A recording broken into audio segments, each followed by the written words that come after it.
This is Nancy from Black Sheep Knitting. I thought I'd try a new introduction just for kicks, but I hope you're all well.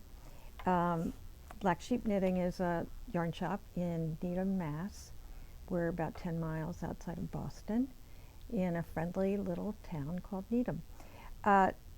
We do this podcast once a week, usually, and we try to give you helpful hints and updates.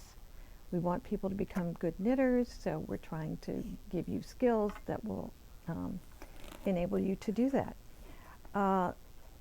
It's a gorgeous fall day here, and if you hear children's voices outside, the local schools on Wednesdays sometimes let them out of school at like noon or something, and which is all well and good, except they're all over the streets and they go into the stores and they ought to be in school. Anyway, sorry, enough said about that. I did, on a more serious note, I did want to wish all the folks in Florida the best of luck, where the hurricane, by the time you see this, the hurricane will have hit. Hopefully it's not as bad as they say it's going to be, and I hope that people have taken heed the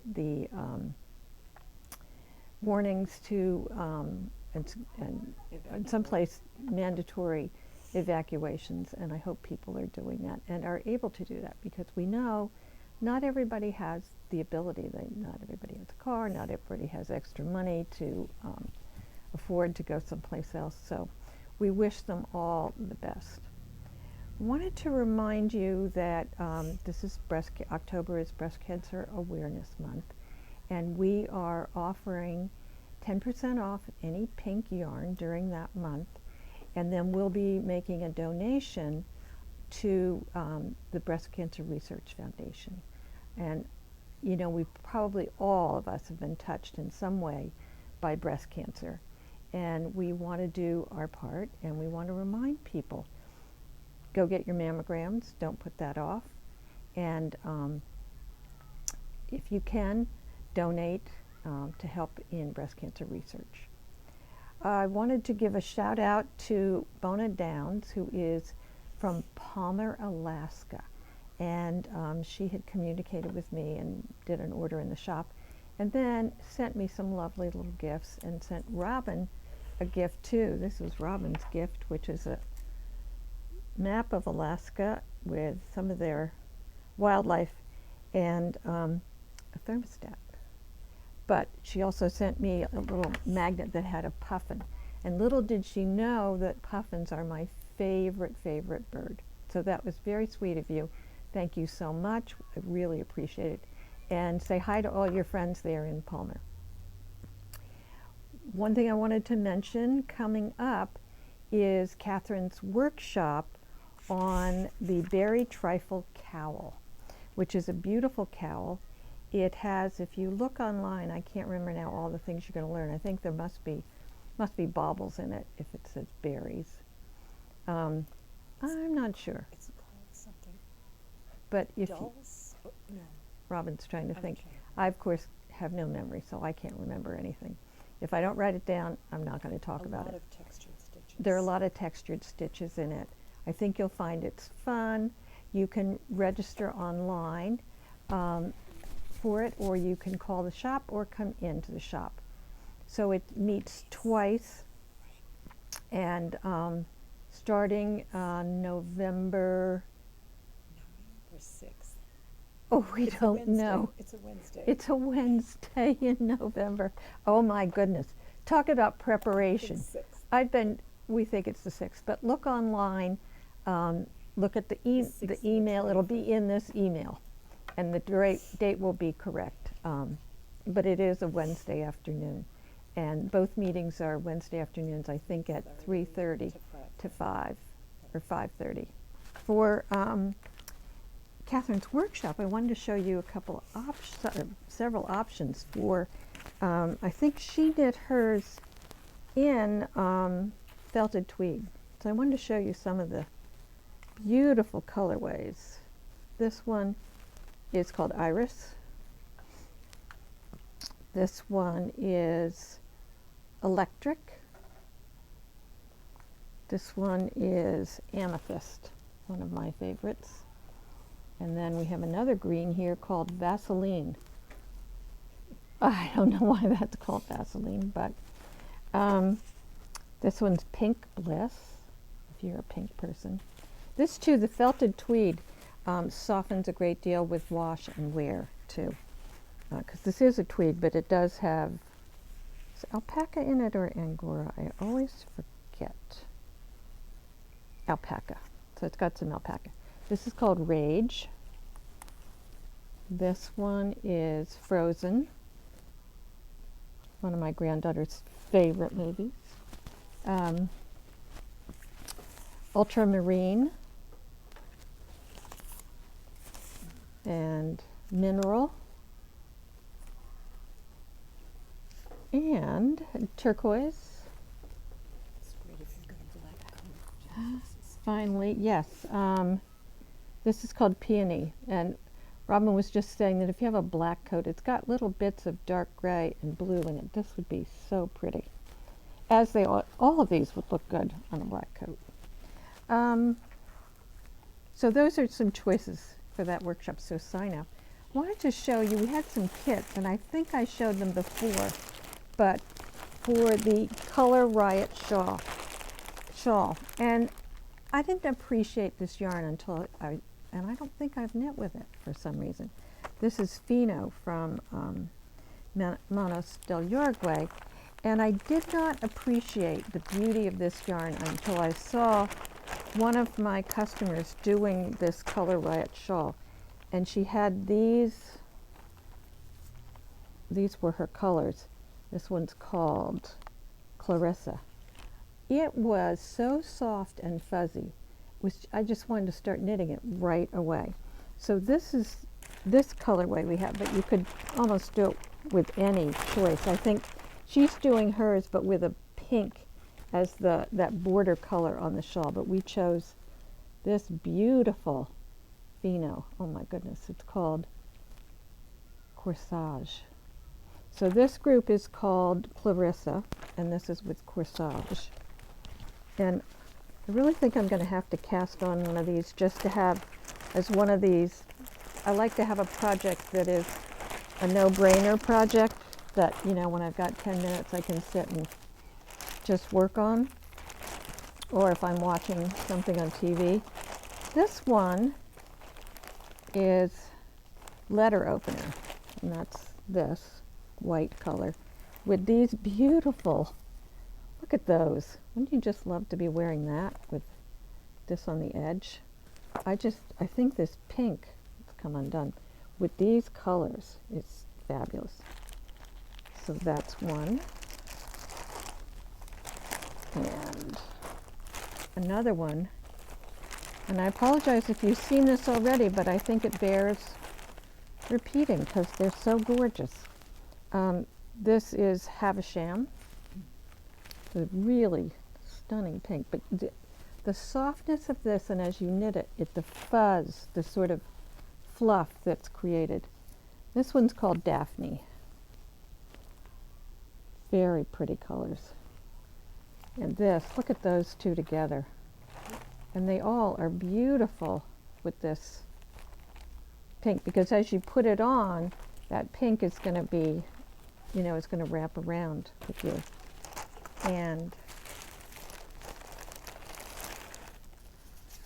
this one is, look at this yummy citrusy color called Topsy Turvy. And these Fino, the large skeins of the Fino are tonal. So there's a lot of beautiful color in that. And then we paired it with that. I thought that was really zingy. And this one is called Augusta. And finally, can I show this one? No, I think we didn't call, it's with the Havisham color, but I think we called it something else. But this is the Havisham, and we probably called it Eleanor. So this is, look at these. Oh my goodness. And this pink is actually different from these pinks, which is kind of cool. But I love the pink with this and with these.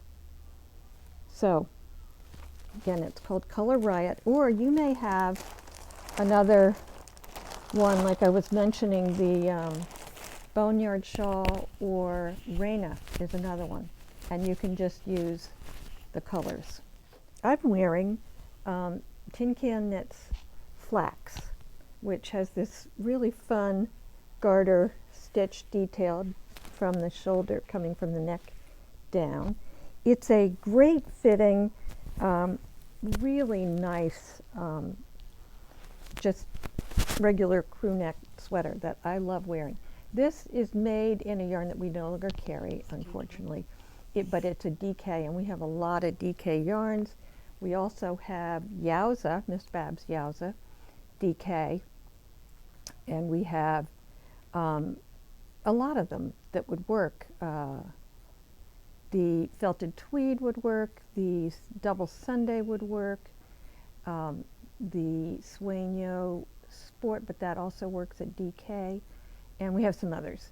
So if you'd like to make it, I would tell you one thing that I discovered about this.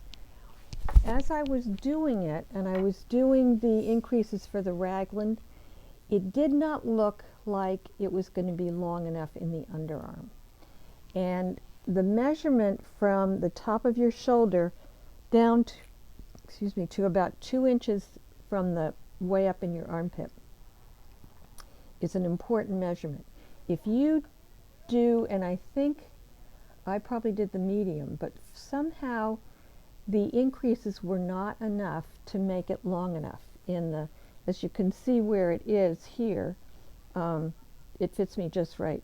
So it's okay to continue those raglan increases if you think it's not going to be long enough.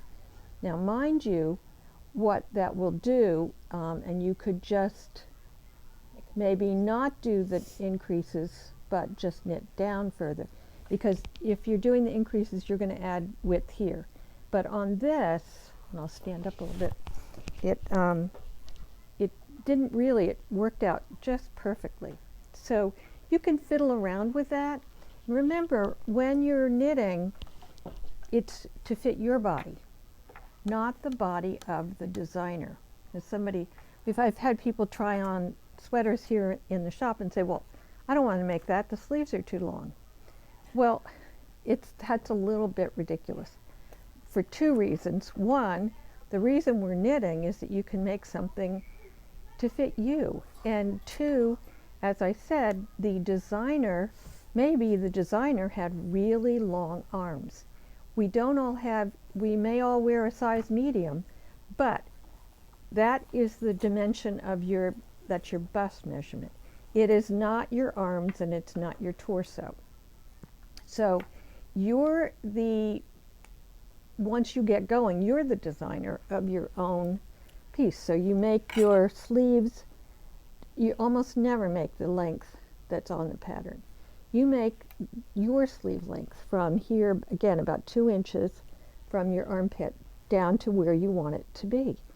And if you, as I said, if the designer had really long arms or really short arms, those dimensions could be for them. You don't know. They may have taken dimensions from those measurements from somewhere else. But you've got to be aware that this is meant to fit you or the person you're knitting it for.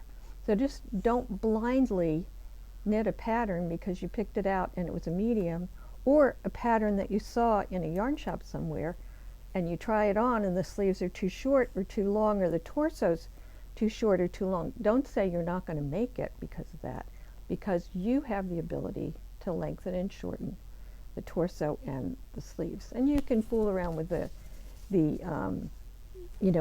down here, the measurement from in your raglan from the top of your shoulder down to your armpit. So that's an important consideration. I'm also wearing this is a crocheted shawl that is called Augusta, and I made it in the alpaca 2, which is a fingering weight. Now you could take these same colors if you wanted and do a knit shawl. You could do like Stephen West's Boneyard, any kind of triangular shawl that's just, increased on either end as you go. This one, and if you wanted to, this is the simplest crochet you can do.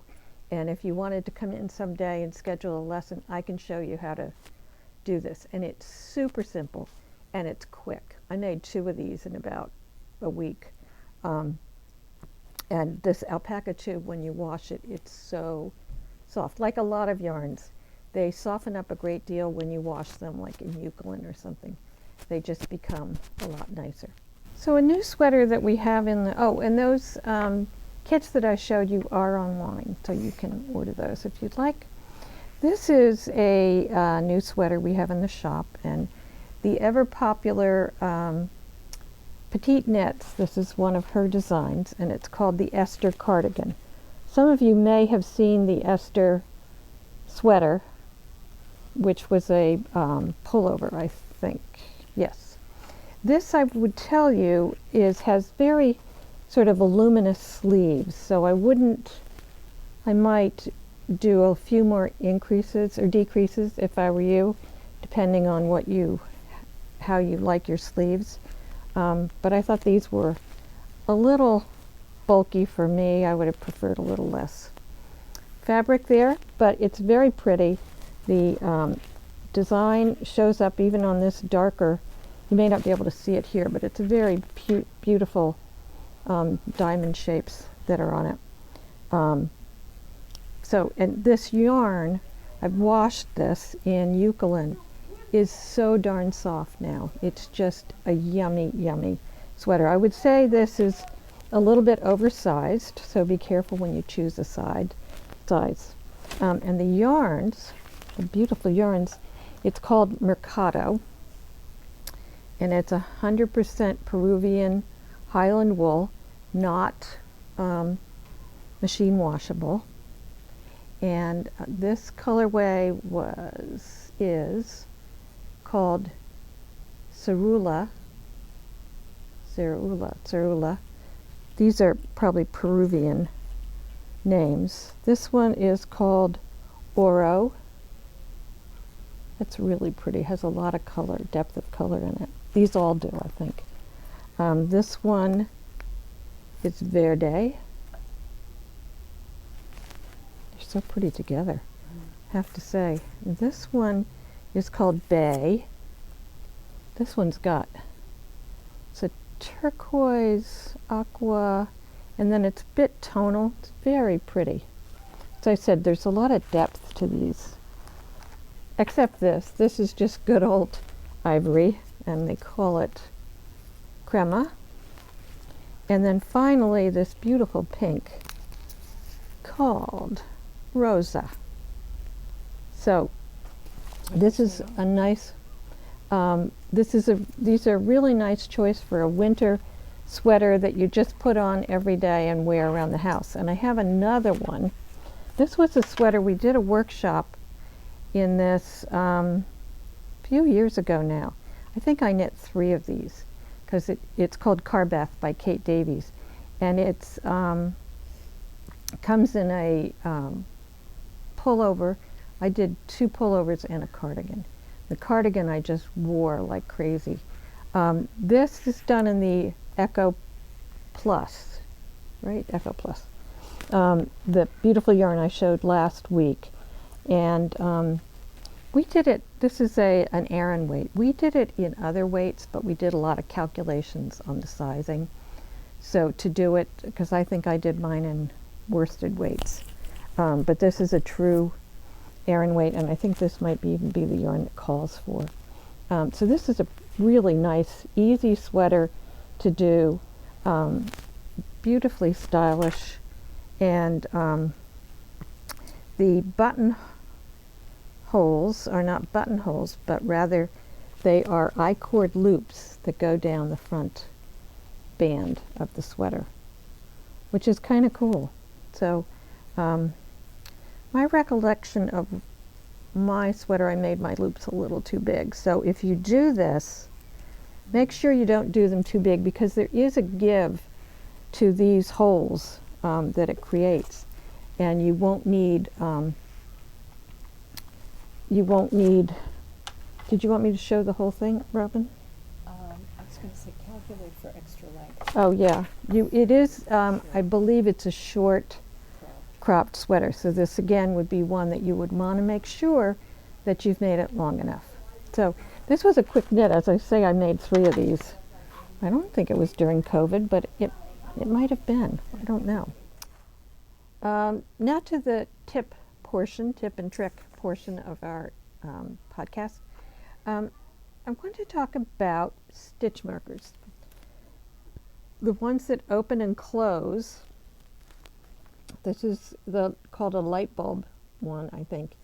And a great way to get these, besides buying them, is when you buy clothes, often the tags are on with stitch markers. So don't throw those out. This is a plastic one that comes from Clover. I don't like these for knitting as much because they're big. I like something I like the thin aspect of these light bulb markers. So ways that I use them are, I use them to, when I'm casting on, put them in every 10 to 20 stitches so that you don't have to go back. Last night I hadn't done it, and I went back, I was increasing, so I wouldn't have had the stitch markers still in, because I had markers in for I was making a cardigan, had them in for the 2 raglan stitches on the sleeves. But when you're casting on, and particularly if you have to cast on over 100 stitches, it's really a good idea to use these. Just slip them on the needle every 10 to 20 stitches, so as you go, you know how many you've cast on already. It's kind of an obvious, simple solution, but it's a good one. Another good one, if you're doing lace or anything where you have to keep track of rows, so you can start by, you can put in a marker, like maybe 1 stitch in, or just stitch it onto the stitch of that particular row, and then every 10 rows, or 5 rows or whatever, put your marker into the stitch on the end, and you can keep track of rows. You can also keep track, and I thought this was very clever, you can put on your first row, put the marker on the needle 1 stitch in, and then every row you move it in another stitch. So then you know how many rows you've done. And yeah, that's basically, it's a clever idea so that you always can keep track of where you are. You don't have to write down on a piece of paper. And what you don't have to do is when you put your knitting down and walk away and come back, like you look at your paper, you have no idea where you are, you didn't keep track properly. So this, if you use your, yeah, I tried using it, Robin was showing me these things, but I can never remember if I did it before or after, so I'm a disaster with that. So I really like this idea of put it, on the needle, 1 stitch in, then keep moving it over every row. And so you'll know how many rows you've done, because lots of times you have to do something for 10 rows.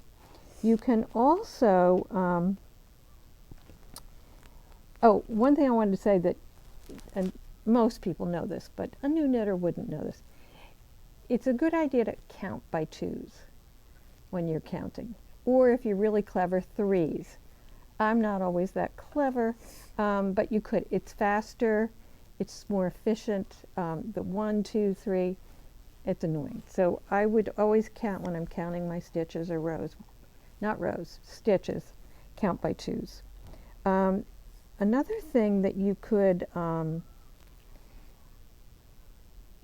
put your stitch marker on your increases or decreases as you see them.